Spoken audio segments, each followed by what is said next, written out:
नमस्कार दोस्तों। आज याद करेंगे चौहान वंश के शासकों के नाम। चौहान वंश के शासकों की उत्पत्ति सबसे पहले दोस्तों आपको पता हो तो शाकंभरी से हुई। शाकंभरी मतलब सांबर, सांबर मतलब सांबर झील। स्टोरी के माध्यम से याद करेंगे। एक फैमिली होती है दोस्तों जो आपको स्क्रीन पे दिख रही है।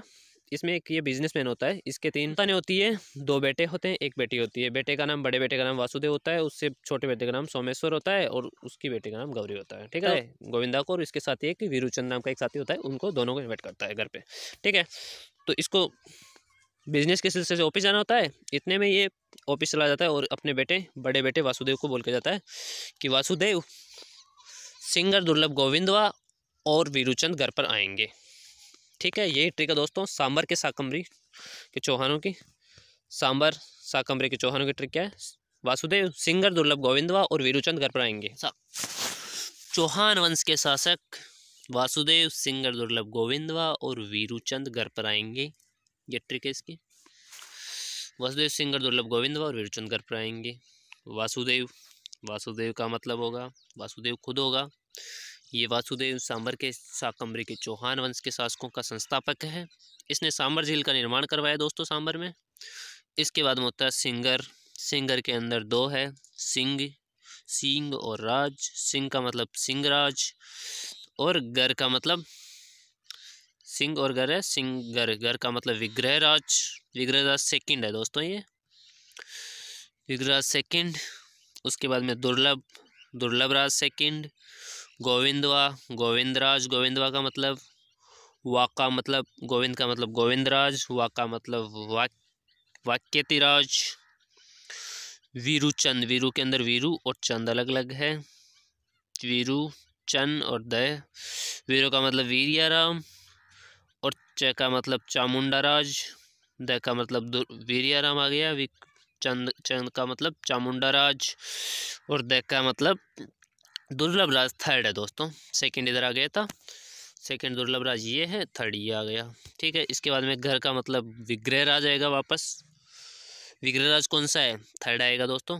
विग्रह राज थर्ड। सेकंड वाला तो इधर आ गया, ये रहा सेकंड वाला, तो थर्ड वाला ये आ गया, विग्रह राज थर्ड आ जाएगा। इसके बाद में प्र का मतलब पृथ्वीराज फर्स्ट आएगा। पृथ्वीराज पहले है यहाँ पे, पृथ्वीराज फर्स्ट आ गया।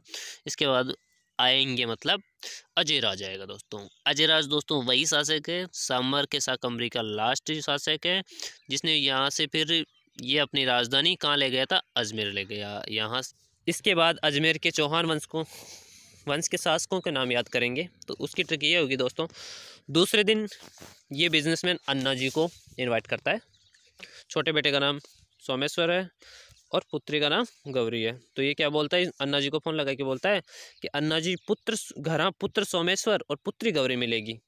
अन्ना जी घरा पुत्र सोमेश्वर और पुत्री गौरी मिलेगी। अजयराज चौहान सांबर से उठ के कहाँ चला गया? अजमेर चला गया। अजमेर में चौहान वंश की स्थापना कर दी इसने। तो अजमेर के शासकों की ट्रिक क्या है अपनी? अजमेर के शासकों की ट्रिक ये है, अन्ना जी घरा पुत्र सोमेश्वर, पुत्री गौरी मिलेगी। अन्ना जी का मतलब हो गया अन्ना जी। अर्णोराज हो गया। अर्णोराज ने क्या किया दोस्तों? अर्णोराज ने आनासागर झील का निर्माण करवाया और पुष्कर में वराह मंदिर का निर्माण करवाया। उसके बाद में घरा का मतलब घरों के अंदर 2 है। घर का मतलब विग्रहराज 4 आ गया। विग्रहराज ने क्या किया दोस्तों? इसने विग्रहराज को बिसल देव भी कहते हैं और इन्होंने क्या किया? इन्होंने बिसलपुर जो अभी बिसलपुर बांध है वहाँ पे बिसल सागर तालाब का निर्माण करवाया था उस टाइम। और अभी जो अजमेर में 2.5 दिन का झोपड़ा है, उस 2.5 दिन के झोपड़े की जगह संस्कृत पाठशाला बनवाई थी। संस्कृत पाठशाला बनवाई थी जो बाद में फिर दिल्ली के सुल्तान कुतुबुद्दीन ऐबक ने तुड़वा के 2.5 दिन का झोपड़ा बनवा दिया। उसकी जगह 2.5 दिन का झोपड़ा बनवा दिया, जो अभी भी अजमेर में 2.5 दिन का झोपड़ा स्थित है। ठीक है, इसके बाद में आता है ग्रह। आ की मात्रा आ रही है, आ की मात्रा से संबंध है अपर गांगे। इसके बाद शासक आएगा अगला अपर गांगे। इसके बाद में फिर पुत्र का मतलब पृथ्वीराज सेकंड। पृथ्वीराज फर्स्ट इधर आ गया। पृथ्वीराज फर्स्ट सांबर का शासक था तो चौहानों का, और सेकंड कहाँ आ गया? अजमेर में आ गया। पृथ्वीराज सेकंड के बाद में सोमेश्वर आएगा। सोमेश्वर का पुत्र कौन है? पृथ्वीराज थर्ड। पृथ्वीराज थर्ड कौन है दोस्तों? ये पृथ्वीराज थर्ड वही है जिसने कन्नौज के शासक जयचंद गढ़वाल की पुत्री सहयोगिता से शादी की थी, जयचंद गढ़वाल को हराकर। और इसने मोहम्मद गोरी से करनाल में तराइन प्रथम युद्ध हुआ था, इसमें मोहम्मद गोरी को हराया था।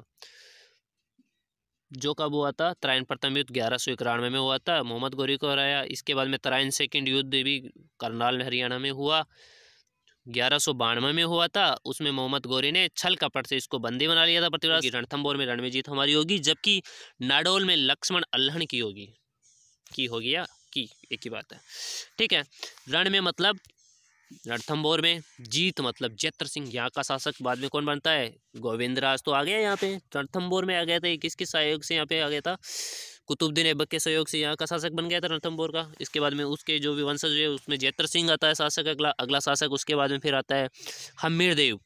हम्मीर देव काफ़ी फेमस है दोस्तों, इसने अलाउद्दीन खिलजी ने आक्रमण किया था इस पे, हम्मीर देव पे। तब राजस्थान का पहला शाखा हुआ था जो जल जौहर हुआ था। इसमें इसकी पुत्री और इसकी पत्नी रंगदे और पुत्री देवल दे ने जौहर किया था दोस्तों, जो इतिहास में काफ़ी, राजस्थान का पहला शाखा था ये, रणथंभौर में हुआ था दोस्तों। इसके बाद में नाडोल, नेक्स्ट है नाडोल में। नाडोल में चौहान वंश की स्थापना हुई। नाडोल में किसने की, लक्ष्मण, राजा लक्ष्मण शासक बना। इसके बाद में कल्हण बना, राजा कल्हण बना। इसके बाद में कृतिपाल बना। नाडोल से दोस्तों चौहान वंश कहाँ पहुँचा, फिर आगे नाडोल से जालोर में चला गया। जालोर के चौहानों शासकों की ट्रिक क्या होगी दोस्तों, इसकी ट्रिक होगी झांसा माई चाची सलामत कबीर। झा का मतलब तो खुद जालोर हो गया, ठीक है। सा का मतलब समर सिंह हो गया, सा में का मतलब समर सिंह हो गया। आई का मतलब उदय सिंह हो गया दोस्तों। चाची का मतलब चाचिक देव हो गया। उसके बाद में सलामत का मतलब सलामत सिंह। इसके बाद में कबीर में दो है, कै और बीर। कै का मतलब कानड़ दे और बीर का मतलब बिरम दे, ठीक।